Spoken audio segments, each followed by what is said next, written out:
Hyperlipidemia একটা medical term, right না? তো এটা দিয়ে কি বোঝা যায়? হাইপারলিপিডেমিয়া হচ্ছে যে রক্তে আমার কোলেস্টেরল মিন্স তেলের অবস্থানটা কিরকম সেটার উপরে নির্ভর করছে আমাদের কতদিন আমরা বেঁচে থাকবো। লাংসে যখন যাচ্ছে ওটা আরো একটা খুব খারাপ অবস্থা হয়ে যাচ্ছে। লাংয়ের ওটাকে বলে pulmonary embolism. Pulmonary embolism is a deadly disease, ওটাকে বাঁচানো খুব কঠিন। আমরা প্রতিদিন যে তেল ব্যবহার করছি এই তেলটাই আমাদের চর্বি, এই তেলটাই আমাদের ফ্যাট। এই তেলটাই লিভারে প্রসেস হওয়ার পরে আমাদের যেই আমরা এলডিএল নামে একটা শব্দ উচ্চারণ করেছি, এটা একটা ট্রান্সপোর্টার। এই কোলেস্টেরলকে লিভার থেকে এই এলডিএল নিয়ে যাচ্ছে। এলডিএল এর সংখ্যা যত বেশি হয় আমরা তত ঝুঁকির মধ্যে পড়ে যাই। হাইপারলিপিডেমিয়া একটা মেডিকেল টার্ম, রাইট না? তো এটা দিয়ে কি বোঝা যায়? খুব খুব ছোট জিনিস মনে হয়, কিন্তু এটা এত বড় বড় ঘটনা ঘটাই দিচ্ছে যে মানে এই ছোট জিনিস ছোট জিনিস কিন্তু এত বড় ঘটনা ঘটাই দিচ্ছে এবং এত কিছুর সাথে জড়িত যে আমরা, এবং খুব জটিল। জটিলটাকে যদি আমরা খুব সহজভাবে আলোচনা করতে পারি যে হাইপারলিপিডেমিয়া হচ্ছে যে রক্তে আমার কোলেস্টেরল মিন্স তেলের অবস্থানটা কিরকম সেটার উপরে নির্ভর করছে আমাদের কতদিন আমরা বেঁচে থাকবো। আচ্ছা, আমরা বার্ধক্যের সাথে সাথে ওটার কি অবস্থা হবে, যে হাইপারলিপিডেমিয়ার সাথে আমার হাই ব্লাড প্রেসার জড়িত আছে, হাইপারলিপিডেমিয়ার সাথে আমার ডায়াবেটিস জড়িত আছে, হাইপারলিপিডেমিয়ার সাথে আমার হার্ট অ্যাটাক জড়িত আছে, হার্ট ডিজিজ জড়িত আছে, হাইপারলিপিডেমিয়ার সাথে আমার রয়ে গেছে কি কিডনির সমস্যা রয়ে গেছে, হাইপারলিপিডেমিয়ার সাথে রয়ে গেছে আমাদের যে নার্ভ যে সাপ্লাই যেটা যাচ্ছে ওর ভিতরে যে ব্লাড ভেসেল রয়ে গেছে, এদের সমস্যাগুলো রয়ে গেছে। তো আমি আশা করব যে আপনি এবং দর্শক আপনারা সবাই যদি প্রশ্ন করতে থাকেন আমরা আলোচনা লাগাই। তো যেটা প্রশ্ন আসে মানে সাথে সাথে যে আপনার কথা থেকে যেটা বুঝলাম যে রক্তে চর্বির পরিমাণ বেড়ে যাওয়া, তাই না? তো এবং এই চর্বির পরিমাণ বেড়ে যাওয়া অনেক ধরনের সমস্যা করতে পারে। আপনি অনেকগুলো মানে আমাদের শরীরের ভাইটাল অর্গানের নাম বললেন যেগুলো এফেক্টেড হয়, এবং আমরা সাধারণ দর্শক যারা আছেন তারা একটা জিনিস জানেন, মানে এত কিছু হয়তো জানেন না, তারা একটা জিনিস জানেন যে রক্তে চর্বির পরিমাণ বেড়ে গেলে হার্ট অ্যাটাক হতে পারে। এই ঝুঁকিটা তারা অন্তত বোঝেন, বাকি আরো অনেক হয়তো কেউ কেউ বোঝেন। তো আমি প্রথমেই যেটা আপনার কাছে জানতে চাই, এই যে আপনি বললেন যে রক্তে চর্বির পরিমাণ বেড়ে যায়, তো কিভাবে বাড়ে? এটা কি এমন যে আমি জন্মসূত্রেই আমার চর্বি বেশি থাকবে এরকম কিছু, নাকি আমার কর্মকাণ্ডের কারণে চর্বিটা বেড়ে যায়? প্রশ্নটা খুব সুন্দর। আমি যদি আরেকটু খোলাসাভাবে আলোচনা করি যে চর্বির আবার রকম ভেদ রয়ে গেছে, সেইটাকে যদি প্রথম আলোচনা করি। আচ্ছা, তারপরে আমি সেই প্রশ্নটা করতাম, হয়তো বলুন কোনটা আগে বলবো? যে কোনো অসুবিধা নেই, মানে চর্বির ধরনটা, মানে কত রকম চর্বি আছে। চর্বির ধরনটা হচ্ছে যে আমরা বড় বড় মাপে যেটা করি আমরা এলডিএল, এইচডিএল, ট্রাইগ্লিসারাইড, এই তিনটাকে ধরি।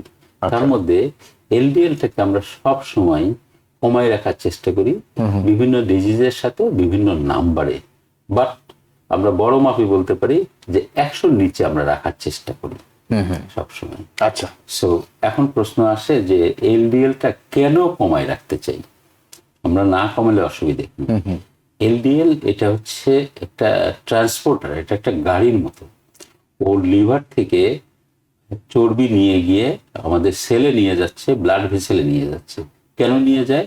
আমাদের কোষ গঠনের সময় আমাদের এই চর্বি দরকার পড়ে। আচ্ছা, সেই চর্বি যখন দরকার পড়ছে লিভার থেকে নিয়ে যাচ্ছে। কিন্তু আমাদের খাবারের মধ্যে যদি আমাদের চর্বি বেশি থাকে, যদি এলডিএল বেশি থাকে, তখন হচ্ছে কি এই চর্বিটা রক্তনালী গায়ে জমাট বাঁধতে থাকে। আচ্ছা, জমাট বাঁধতে বাঁধতে বাঁধতে বাঁধতে একটা সময় হয়ে যায় রক্তনালীটা সরু হয়ে যায়। এখন যদি এটা হার্টের মধ্যে হয়, হার্টের রক্তনালীতে সরু হতে থাকে, সরু, এবং ওটা যে জমাট বাঁধে ওটা প্ল্যাক বলে, অ্যাথেরোস্ক্লেরোটিক প্ল্যাক। দর্শক, এটা মেডিকেল টার্মিনোলজি। আমরা খুব সহজভাবে যদি বলতে চাই, ওটা প্ল্যাক তৈরি হচ্ছে। প্ল্যাকটা একটা পর্যায়ে গিয়ে ওটা বার্স্ট করতে পারে, ওটা ফেটে যেতে পারে। যদি ওটা ফেটে যায় তখন ওখানে ওটাকে ব্লিডিং হচ্ছে, হওয়ার পরে যেটা হয় ওটা ওখানে ওই রক্তনালীটা বন্ধ যদি হয়ে যায়, মানে এটা কি এরকম যে রক্তনালীর মধ্যে চর্বির একটা দলা আটকে থাকছে তার গায়ে, সেখান থেকে ছুটে যাচ্ছে, ছোট ছোট ছোট ছোট পার্ট জমে যাচ্ছে, জমতে জমতে একটা সময় ওটা ছুটে যাচ্ছে কিংবা ফেটে যাচ্ছে। ফেটে গেলে ওই যে রক্তনালীটা হলো, মানে যেখানে লেগেছিল সেখান থেকে যেহেতু মানে ছুটে আসে, তো রক্তনালী থেকে আবার রক্তক্ষরণ হয়। রক্তক্ষরণ হওয়ার সাথে সাথে ওই যে পরবর্তী অংশটুকু যেটা ওটা ব্লক হয়ে গেলে পরের অংশতে যদি হার্টে হয়, এটাই হয়ে গেল হার্ট অ্যাটাক। কিন্তু এই যে চর্বির যে ছোট্ট কণা যেটা বলছেন বা একটা দলা যদি বলি, সেটা যখন রক্তনালীর মধ্যে ছুটে যাচ্ছে তখন সেটা তো সামনে যে আরো কোথাও ব্লক হয়ে যাচ্ছে। এটা হচ্ছে যে জায়গাটায় ছুটে যাচ্ছে সেই জায়গার পরবর্তী অংশটা আর রক্ত যেতে পারছে না। আর যদি অংশটা খুব ক্ষুদ্র থাকে, মানে এটা কি ওই অংশটা যে ওই জায়গাটাকে বন্ধ করে দিচ্ছে, ওই অংশ প্লাস মানে সরু অংশ যে ওই ওখান থেকে ওইটাই বন্ধ করে দিচ্ছে, আর রক্তক্ষরণ হচ্ছে, তো সেটা তো আরেকটা ঝুঁকি। পুরাটাই মানে সব মিলিয়ে রক্ত মানে জমাট বাঁধা রক্ত, মানে ছোট ছোট দানা যদি ঘুরে বেড়ায়, সেগুলি তো শরীরে যে কোনো জায়গায় যেতে পারে। এই জন্য কি আমরা লক্ষ্য করি যে হার্ট অ্যাটাক বা স্ট্রোক একই সাথে হতে পারে, একই ঘটনা থেকে? যে আমরা হার্ট অ্যাটাক কখন বলছি, যখন রক্তনালীতে ওই যে প্লেকটা যদি ওখানে ফেটে যায়, ওখানে রক্তক্ষরণ হচ্ছে এবং ওই প্লাগটা ব্লক করে দিতে, সেটা হয়ে গেল হার্ট অ্যাটাক, যদি হার্টে ঘটে। একই রকম এই কোলেস্টেরল, এই ফ্যাটটা যদি মাথায় রক্তনালী যেটা আছে ওখানেও যদি এরকম ঘটনা, মানে ওইখানে জমেছিল ব্রেনে এই ঘটনাটা ঘটছে, ওটা হয়ে গেল স্ট্রোক। কিন্তু এই যে মানে আপনি বললেন ফেটে যাওয়া বা ওখান থেকে মানে কি বলা যায়, ওখান থেকে যেটা আপনি বলেন যে সেখান থেকে ছুটে আসা, হ্যাঁ, যেখানে লেগেছিল, তো সেটাও তো ট্রাভেল করে অন্য জায়গায় চলে যেতে পারে। ওটা যদি ট্রাভেল করে যায় তখন ওটা আমরা এম্বোলাস বলি। মানে সেটাও তো একটা ভয়ানক বিষয়। সেটাও ভয়ানক বিষয়। ওটা ব্রেনে গিয়ে ওটা যেখানে আটকাবে সেই জায়গাটাই। এটা কি মানে হার্ট থেকে লাংসে তো যেতে পারে? ইয়েস, লাংসে যখন যাচ্ছে ওটা আরো একটা খুব খারাপ অবস্থা হয়ে যাচ্ছে লাংয়ের, ওটাকে বলে pulmonary embolism. Pulmonary embolism is a deadly disease, ওটাকে বাঁচানো খুব কঠিন বাঁচানো। তো সেটাই, মানে এই জন্যই আপনি বলছিলেন যে ছোট্ট চর্বির কণা বাট অনেক বেশি ভয়ঙ্কর, অনেক মারাত্মক। কিন্তু আমাদের শরীরে ঢুকছে খুব স্বাভাবিকভাবে, আমাদের অজান্তে।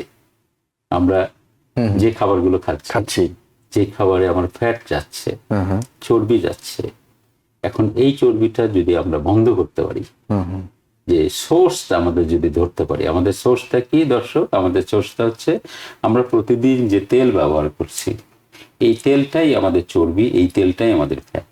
এই তেলটাই লিভারে প্রসেস হওয়ার পরে আমাদের যে আমরা এলডিএল নামে একটা শব্দ উচ্চারণ করেছি, এটা একটা ট্রান্সপোর্টার। এই কোলেস্টেরলকে লিভার থেকে এই এলডিএল নিয়ে যাচ্ছে। এলডিএল এর সংখ্যা যত বেশি হয় আমরা তত ঝুঁকির মধ্যে পড়ে যাই। দর্শক, আর একটা সুখবর আছে, আমরা যদি এইচডিএল বাড়াতে পারি, ডক্টর সজল আশফাক, আমরা যদি এইচডিএল বাড়াতে পারি তাহলে আমরা ঝুঁকিটা কিছু কমাইতে পারি। আচ্ছা, মানে এলডিএলটা যদি বেশি থাকে, কিন্তু এইচডিএল সেটা আমরা কি বলতে পারি এরকম, যেটাকে আমরা শুনি যে মানে ভালো জাতের কোলেস্টেরল, এটা ভালো জাতের কোলেস্টেরল। এইচডিএলটা কি করে, ওই যে এলডিএল কোলেস্টেরলটা আছে ওটাকে লিভারে ফিরায় নিয়ে আসে। ও আচ্ছা আচ্ছা, ওটাকে যেহেতু লিভারে ফিরায় নিয়ে আসছে, ফিরায় নিয়ে আসাতে আমার ঝুঁকিটা কমে যাচ্ছে। আচ্ছা আচ্ছা। আরো একটা কোলেস্টেরল, মানে তার মানে এলডিএলটা যদি লিভারে থাকে তখন সেটা সেফ। আরো একটা বড় মাপের কোলেস্টেরল আছে, সেটা হচ্ছে ট্রাইগ্লিসারাইড। এটাও চর্বি, মানে যেটাকে আমরা সংক্ষেপে বলি টিজি বলি। এটাও আর একটা সমস্যা রয়ে গেছে, যে এটার কাজটা কি, এটা একটা চর্বি, এটা চর্বির সেলের মধ্যে জমায় রাখে। আমাদের দুইটা খাবারের মাঝামাঝি সময়ে যদি বডিতে, ব্রেনে কিংবা বডিতে যদি আমাদের এনার্জি কম থাকে, তখন এই ট্রাইগ্লিসারাইডকে, এই চর্বিটা বার্ন করে আমরা ওখান থেকে এনার্জিটা নিচ্ছি। কিন্তু যদি ট্রাইগ্লিসারাইডটা বেড়ে যায়, এটাও একই রকম ভাবে যেই রোগগুলোর কথা বললাম, হার্ট ডিজিজ থেকে শুরু করে, কিডনি প্রবলেম থেকে শুরু করে অন্যান্য যে সমস্যাগুলো আছে সবগুলোই করছে। কোন পেশেন্টের অস্বাভাবিক হারে ট্রাইগ্লিসারাইড বেড়ে যায় যখন, ওর ইভেন প্যানক্রিয়াসকে ডিস্ট্রয় করে দিতে পারে। আচ্ছা আচ্ছা। তো মানে এই ট্রাইগ্লিসারাইড এবং আপনি যেটা বললেন এলডিএল, তো এই দুটার মধ্যে মানে কি এরকম কোনো বলা সম্ভব যে কোনটা বেশি ঝুঁকিপূর্ণ? এলডিএলটা অনেক বেশি ঝুঁকিপূর্ণ। আচ্ছা, ট্রাইগ্লিসারাইডটা এলডিএল এর মতন এত ঝুঁকিপূর্ণ না। এই জন্য দেখবেন যে অল গাইডলাইন, যত গাইডলাইন আছে সব জায়গায় প্রথম কথা বলছে এলডিএল কে নিয়ে, এবং রোগের উপর নির্ভর করে আমরা এলডিএল কে কমানোর চেষ্টা করি। মানে এই যে আপনি বলছিলেন যে আমরা বাইরে থেকে মানে চর্বি জাতীয় খাবার খাচ্ছি, আমরা রান্নায় যে তেল ব্যবহার করছি বা অন্য যে তৈলাক্ত খাবার খাচ্ছি, তো এগুলো সোর্স। তো এবং আমরা আরেকটা যেটা শুনি সবসময় যে রেড মিট, হ্যাঁ, তো রেড মিট একটা বড় সোর্স আমরা পাচ্ছি। তো এক্ষেত্রে কি এই সোর্স হিসেবে যদি ধরি, তাহলে এলডিএল এবং ট্রাইগ্লিসারাইড এই দুটোর উৎস কি আলাদা? মানে আমরা যে খাবারের থেকে পাই সব খাবারে কি টিজি এবং এলডিএল থাকে, না কোনোটায় এলডিএল বেশি, কোনোটায় টিজি কোনো বেশি? খাবারে কিছু বেশি আছে, কোনো খাবারে কিছু কম আছে। কিন্তু ধরেন রেড মিটে দুটোই আছে। রেডমিট দুটাই আছে। রেডমিটের আসবে অনেক বেশি এলডিএল, এলডিএল আসবে অনেক বেশি, ট্রাইগ্লিসারাইড এত আসবে না। ট্রাইগ্লিসারাইড আর যেটা বলছিলেন যে ভালো চর্বি যেটা এইচডিএল, হাই ডেনসিটি লাইপোপ্রোটিন যেটা, তো সেটার উৎস কি, মানে সেটা আমরা কিভাবে পেতে পারি? এটা একটা পেতে পারি আমরা ফুড থেকে, আর একটা পেতে পারি আমাদের প্রতিদিনের অভ্যাস থেকে। আমরা যদি ফিজিক্যাল অ্যাক্টিভিটিস করি, আমরা যদি খুশি থাকি, আমরা হ্যাপি থাকি, এভরিডে আমরা এক্সারসাইজ করি, হাঁটা চলাফেরা করি, এতে আমাদের এইচডিএল এর পরিমাণটা বাড়বে।